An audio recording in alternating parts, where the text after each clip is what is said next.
And there are some really killer incentives at the state, federal, and local level. We have the most progressive solar incentives in the nation. Now, I'm not saying the best. New Jersey will pay 75% of the cost of your solar electric system. California will pay half the cost. But what that does is dealers know that if the state's paying half the cost of your system, they can jack the price up. So, in a nutshell, the solar incentives that are available for residential are 30% of the cost of your system is a federal tax credit. So it comes right off your tax bill. It's not a deduction that lowers your taxable income. It comes right off what you owe the government. 30% of the cost of the system. Now, for PV systems, there's no cap. It's 30% straight across. For hot water systems, there's a $2,000 cap. But hot water systems don't typically cost as much, and they're more BTU for the dollar to start with. So, green tags is another thing on this incentive sheet that I really don't push very much, because 5 years ago when green tags first came out, they were buying them for $10 per kilowatt hour, or 10 cents per kilowatt hour. A green tag is basically the environmental attributes of your solar system broken away from the electrons. So your electrons go back to the grid, they go to power your house, they go wherever they're going to go. But the green attributes, you can break away from those electrons and sell them. Because there are people that would like to be able to say that their factory is powered by solar energy, but they don't want to put $2 million worth of solar cells up on the roof. So they go to a company like Bonneville Environmental Foundation or Three Phase Electric or the Northwest Solar Co-op, and they say, this is how much electricity our factory is using. We'll pay you 3 cents a kilowatt hour for everything the factory is using. You go find me green tags. And then BEF or somebody comes to you as a homeowner with solar on your roof and says, we'll give you 2 cents a kilowatt hour for everything your system produces for the next 2.5 years. And all you're giving up is your bragging rights. And then they, sell those green tags to somebody else that can use them. So it's kind of an interesting idea. And one of the bills in the state right now is a cap and trade system where they're going to allow a certain amount of pollution, and then they're going to make people pay for pollution beyond that. And so green tags may have some added value. There's a lot of things changing right now. So green tags are not a big deal, but they're out there. The state incentives, net metering, we got this passed when I was president of Solar Washington 6 years ago. So it says that all the utilities in the state have to allow you to hook up to their grid and spin your meter backwards up to the amount you use on an annual basis. So they can't require you to have $1 million liability policy or throw a bunch of obstacles in front of you to make it difficult to hook up to the grid. They have to let you do it. And they also have sales tax exemption. So until June 30th of this year, you don't have to pay sales tax on the equipment or the installation of a solar electric or solar hot water system. And one of the bills in there would be to extend that sales tax exemption. So that one I really hope passes, but I think that's one of the ones that may have a tough fight because the state is in economic trouble, and 8.9% of the cost of a system is pretty significant, or 8.5. And then the production incentives. And we had the first production incentive program in the nation. And what it does is pay you a premium for the output of your solar electric system. Most incentives are based on the cost of the system, and they come to you as rebates. So like in California for a while, they were paying half the cost of your system. You spend 20 grand on a PV system, you got $10,000 back from the state of California. Nice deal, but it doesn't guarantee that the system actually works. Of course, they inspected it when it's done. It doesn't guarantee that it had to keep working or even have to stay installed. So we decided that a better model was what the Germans do. And they call it a feed-in tariff. We call it a production incentive. And what it does is it pays you a premium for all the electricity that system produces for the next 6 years. The production incentive right now is 15 cents a kilowatt hour. So there's a meter right between your inverter and your breaker box, because the basic PV system has panels up on the roof. They're making direct current. That direct current goes down into a voltage inverter that converts it to alternating current. And then it goes into your breaker box and feeds your panel. And if you're using power, then it goes to your house. And if you're not using power, it goes back out through the wire to the street.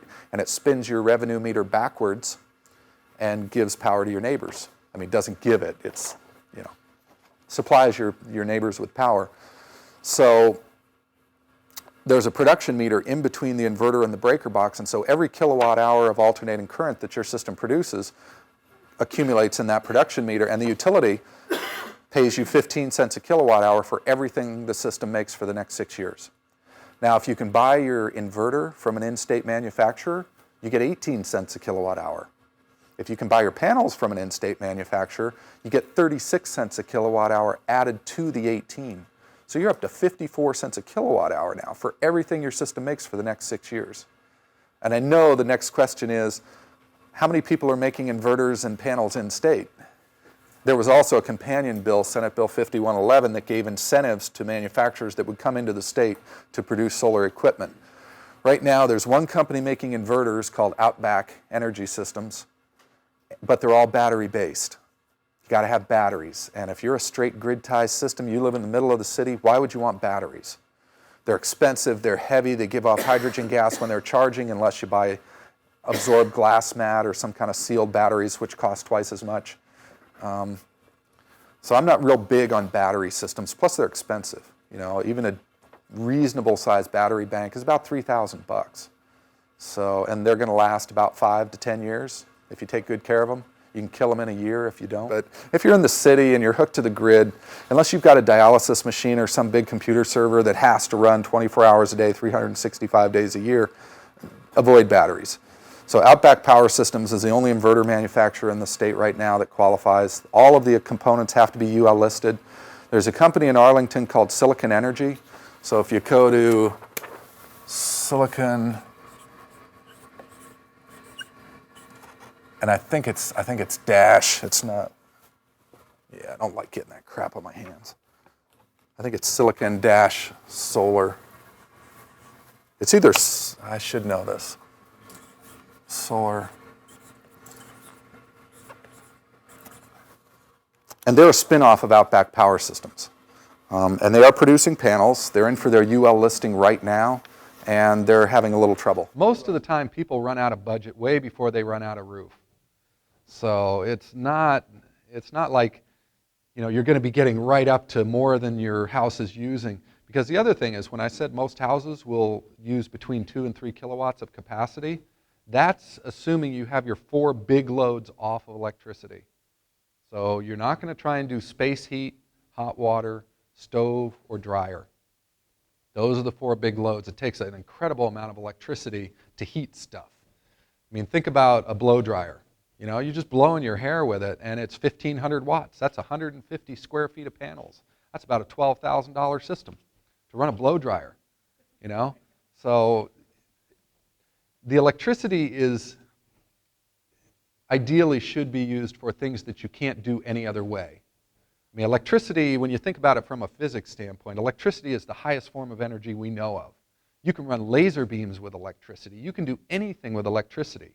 It's like caviar, you know? And heat is the lowest form of energy there is. Everything ends up as heat. My vocal cords vibrating the air are making heat right now. These lights, these are fluorescent, so I can't use that as a good example. But an incandescent bulb, 90% of the energy is ending up as heat. It's not light. So turning electricity into heat is like melting the ice on your driveway with caviar. You know, it works, it's salty, it'll melt the ice, but there's probably a better way to use it. So we try and get the 4 big loads off of electricity. Then you can run everything in your house, which are lights, appliances, and plug loads. Those are the 3 things that it makes sense to use solar electricity for. These systems are seamless. What happens is, all right, we'll do a quick schematic of a hot water system. And my drawings are really better than this when I'm going for permits, but so there's a little pump in here, and it pumps, and then there's a big storage tank. And the storage tank has a heat exchanger inside it. So the water comes down, it goes into the heat exchanger. So this is potable water, and this is antifreeze. So I should say glycol to make it. So that's antifreeze. So it comes down, it goes into this heat exchanger, it gives up its heat to the potable water, and then this goes out to conventional. So this is the solar tank. So you do have to have a tank when you do a domestic hot water system. Because this thing, even if it's making 70-degree water, That's still 20 degrees better than what you're getting off the street. So it will do whatever it can, and then this feeds into here, and then this also. So this is from the street water. And there's a little valve here, and there's a controller that tells this valve when to open and close. So if the water in this tank isn't at least 50 degrees, then it pulls it off the street, and it gives this tank a chance. And this is a closed loop, and it just keeps going back and forth until it starts warming up. If the water in this tank is better than 50 degrees, then it pulls the water out of this tank to supply shower. So it works in perfect harmony with your normal hot water tank. And for people that don't have a lot of space, hot water tank, you can actually do away with this tank, and you can do an on-demand water heater. And the little on-demand units can mount right to the outside of your house. They don't take up any space at all. They can. The trick here is that most on-demand water heaters assume that the water coming in is 50 degrees, and they assume that the water going out is 120, so they boost it 70 degrees. And then the flow is determined by how big a unit you get. So you need one that has what we call a variable boost. And it's got a little sensor that senses the incoming temperature, and then you've got a set point. You set it for what you want the outgoing temperature, and it will boost it only that much. And the ones that I know that will do that, so we'll say variable boost. Why my writing has gotten worse. Is it readable at least? I try not to think that this is being videotaped too. So. Variable boost. I know Takagi does it, Takagi, and Rinnai, Rinnai, I think, and Noriz, Noriz, I think.